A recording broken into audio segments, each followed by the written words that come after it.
week of response to the COVID-19 pandemic as it affects Mobile County.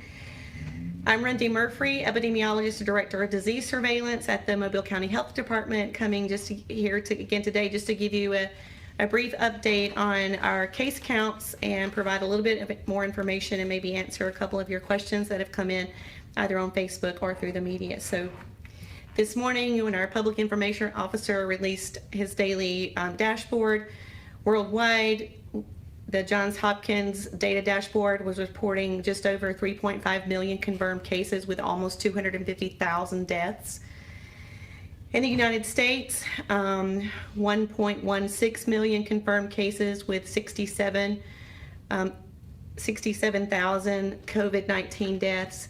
And the Alabama Department of Public Health live dashboard was reporting 7,898 cases of COVID-19 with 292 patients who've died with COVID. And for Mobile County this morning, we were reporting 1,198 with 63 deaths. That's the information that's available on that public dashboard. And I'll get to a few more details about our finalized data analysis here in a sec. So the statement from our health officer this morning said, on Saturday morning when we got up and we're looking at the data, we had 69 cases reported just on Friday alone. That's the second highest case count that has been reported to us in a single day since we began.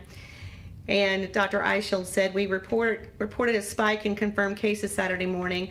Majority were processed by a single lab and reported to the Alabama Department of Public Health as required by law. Fortunately, the numbers declined Sunday morning and Monday morning. Mobile has 1,198 cases and has tested 8,877 persons, compared to Jefferson County, who has 969 cases and has tested 16,000 persons. We get a lot of questions about why our case counts are higher than Jefferson County when we have fewer people living in Mobile County, and why they have so many more total tests reported. And we continue to look into that. There's not just one or two reasons, it's multifactorial, but we will continue to closely monitor as the laboratory confirmed cases are reported to us.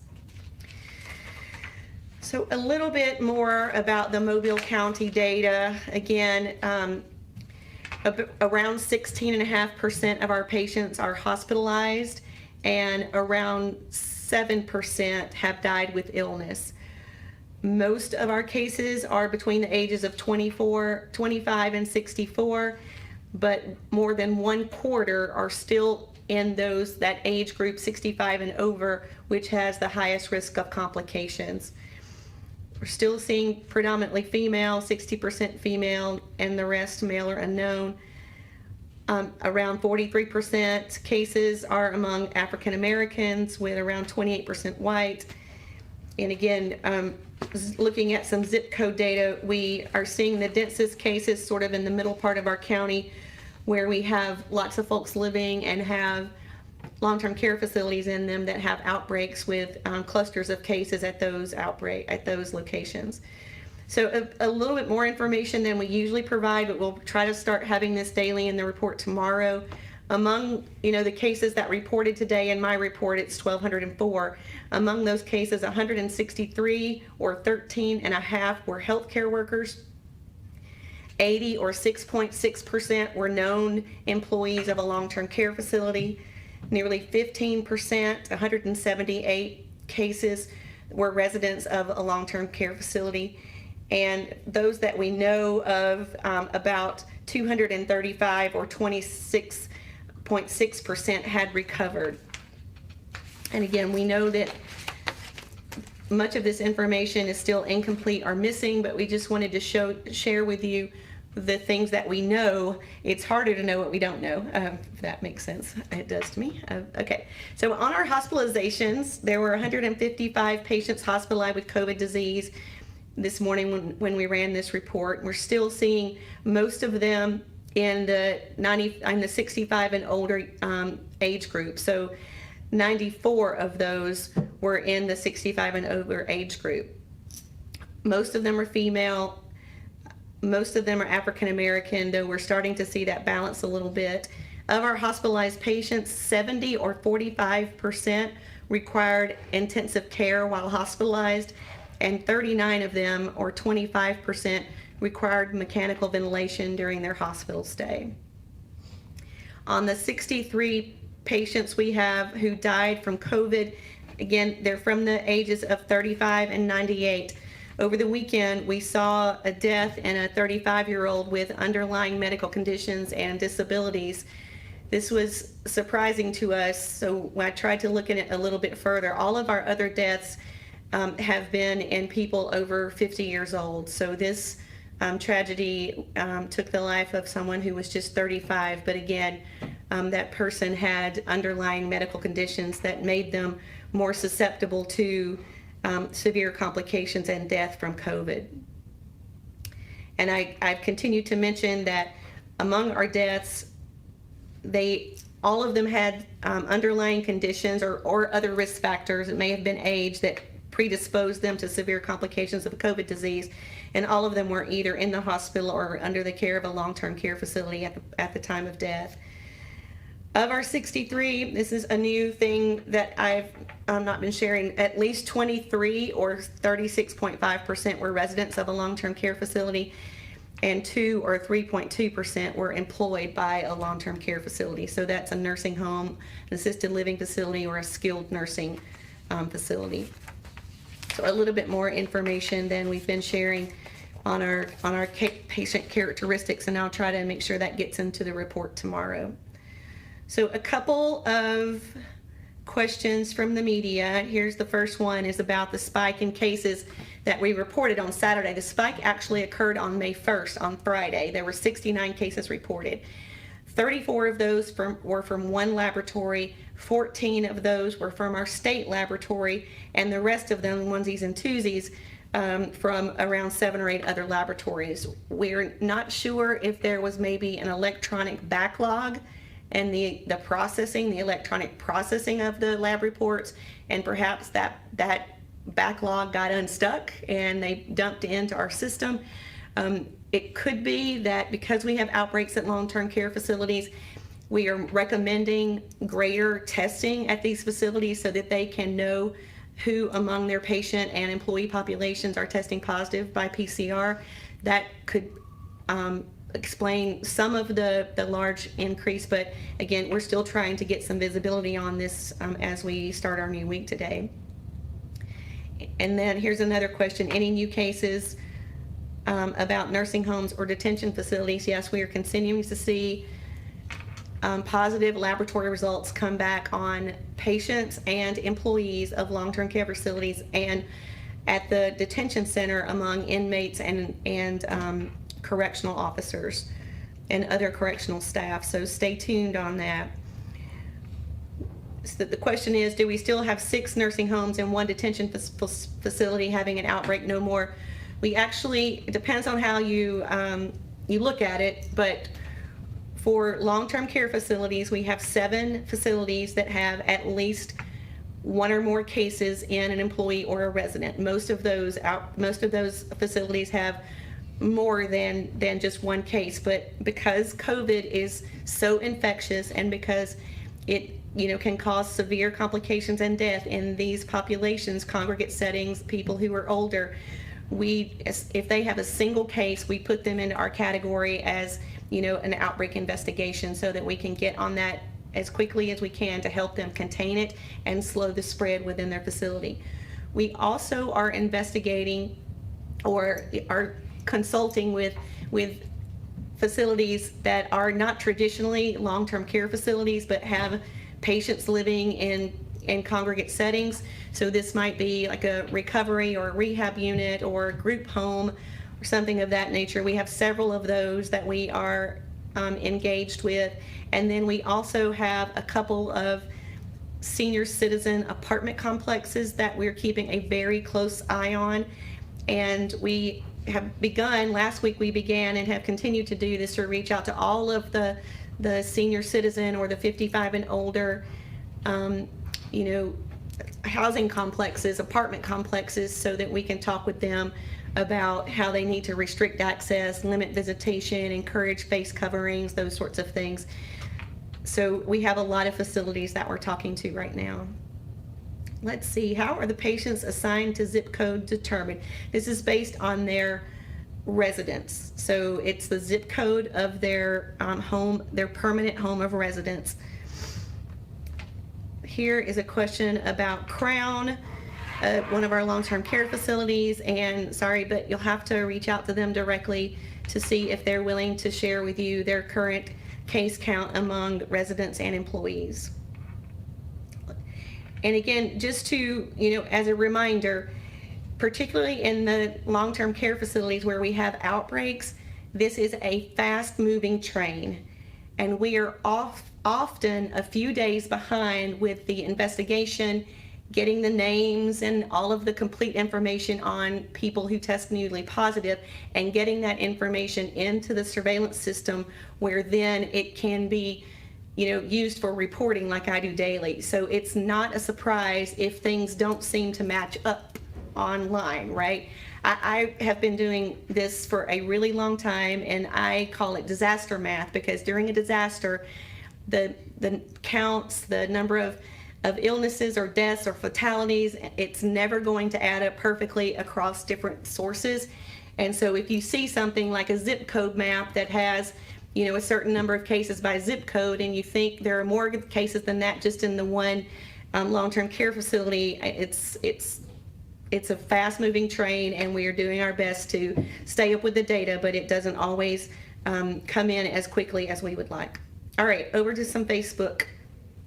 How many tests have been analyzed with positive or negative? The test result number that is on the live dashboard is the only number I know. I don't have insider information on any better information. So this morning, the test, both positive and negative, for Mobile County residents was 8,882. So we know among these, about 1,200 were positive. So I presume that the balance were negative. But again, it's probably not all of the negative tests, because we know that some labs are not able to submit negative test results as quickly or as seamlessly as we would like. Let's see, can we have an easy access to a link to see the actual number of cases daily? Yes, go to alabamapublichealth.gov and click on the coronavirus page, and there is an image of the real-time data map. It's updated throughout the day, every day, and that is where you can go to see things throughout the day if you don't care to read the report that we put out. Again, alabamapublichealth.gov. So we had some chatter on Facebook about Centers for Disease Control, that agency. I worked for that agency for 20 years. Lots of rumor and things out there that CDC is not a government agency, that they're privately owned, and none of this is true. CDC is a government entity. There is such a thing called a CDC Foundation, which is a nonprofit organization that does receive funding from places like large philanthropic organizations like Robert Woods Johnson or Bill and Melinda Gates Foundation, those things. So yes, CDC, Centers for Disease Control and Prevention, is a federal government agency, and their foundation partner receives funding through many different funding sources, federally funded, private funding, donations, that sort of thing. So a question about addressing the big box stores that aren't being forced to abide by occupancy limits that have been put forth by the governor and the state health officer. This is a law enforcement responsibility. When we hear of violations of the state health order, and again, if you are found to be in violation, you can be charged with a misdemeanor offense. And when we find or we hear about egregious violations of that order, we work with our law enforcement officers, our law enforcement partners, and the Unified Command to look into those. But honestly, it happens so often, and we have a lot of snitches around the county that like to let us know when this is happening, and we appreciate your concern for your community, but we're not able to follow up on all of them. But we do, from time to time, go out and double check or have conversations with business owners to try to encourage their compliance with those orders. let's see. Somebody was asking a question about the number of hospitalizations and ICUs. I just answered that. Here's another question about antibodies. How can someone get tested for antibodies? We have been prioritizing PCR testing for active infection, and you can check our website to see where there are 10 known PCR testing locations around the county, and we're hearing that there's plenty of capacity for testing. The new location, the new Saraland location that was just opened last week, is shut down early on Saturday and Sunday because they just did not have the demand for testing that they were expecting. So you can get tests, and again, we continue to prioritize the PCR test. The antibody test is a little tricky because there are only 2 or 3 that are approved by the FDA under emergency use authorization to be used by clinicians at a high complexity laboratory. The tests that are being used outside high complexity laboratories are really the certainty or the appropriateness or how valid they are is largely unknown. CDC is still trying to wrap their hands around this because there's a lot still unknown about these antibody tests that are flooding the market. So I don't know where those are being provided, and I caution you that you remain well informed about what a positive and what a negative antibody test means, so that you don't test positive and think you're immune when you're not, or test negative and think you don't have COVID and you could catch it the next day and need a PCR test. So please proceed with caution when you're considering an antibody test. Do I think coronavirus will stay around for 2 years like the Spanish flu did in 1918 and 1920? Yes, I do. We are likely to see waves similarly to what was observed in the Spanish flu, which is why we are looking at our information even more now, because since the restrictions were lifted last Thursday at 5 o'clock, you guys probably were all out this weekend, just like I was, trying to enjoy the good weather, and saw people all over the place in public not wearing face coverings, not obeying or complying with the 6-foot physical distancing. Yes, if only 3 people can go inside Pizza Hut to pick up your pizza, that doesn't mean that 30 people can gather in the parking lot within 6 feet of each other, and they're in violation of the order when that happens. But we know that happens. It's not just Pizza Hut, it's everywhere. There was only one store that I went into this weekend where actually it was my sister-in-law who was told you are required to wear a face covering when you come into this shopping, if you want to shop here. And so they promptly sold her one so that she could get her shopping done. So businesses, please continue to stay open to provide carry out or pick up dining. It's important, so important that we have that. We're glad that the retailers are able to reopen, but please, retailers, dining establishments, please try to enforce the physical distancing and the face covering recommendations to the greatest extent possible. So here's someone else asking about waves or of the virus, and asking what the probability is that the virus has mutated with a new wave. So far we have not seen a lot of genetic sort of reorganization or mutation happening with this virus. So I don't think that mutations will be the reason that we have additional waves or several other peaks. It's because our entire world, the population of our entire world, has absolutely zero immunity, and until we have herd immunity either through exposure to the live virus or through a vaccine, we're going to continue to see these waves of peaks and valleys in our transmission pattern. Was there a 14-day decline of cases in order to approve openings? No, we have not seen a 14-day decline in testing. If you'll read the president's report, they're talking about there being sort of 3 big gates that are being measured when considering reopening. Has to do with the number of cases, what hospitals are doing, number of lab results, that sort of thing. So we are nowhere close to seeing a day-over-day decline in cases. I mean, we just saw the most reported, our second highest reported in one day just on Friday, 3 days ago. Right. Let's see. Okay, I just want to revisit a couple of thoughts that we talked about a long time ago, but not everyone watches every day. So I just want to revisit a couple of things. In the beginning, we did not know that COVID-19 could be spread through asymptomatic or pre-symptomatic viral shedding. So what this means is that people who are infected and have no symptoms or have not yet begun symptoms can spread the virus. And this is one of the reasons that we changed course and started recommending cloth face coverings, because this way, if you are infected and don't know it, this will keep your cloth face covering will keep you from spreading your germs to other people. And that's what we're trying to accomplish there. That was something very different than we were saying in 2 months ago when we first started chatting with you about COVID. The incubation period is still 2 to 14 days. So this is the time between you are infected and when you develop symptoms. So you can develop symptoms as quickly as 2 days or out to as many as 14 days. The range is usually 2 to 5, but it depends on your immune system and other conditions and your age and all of that.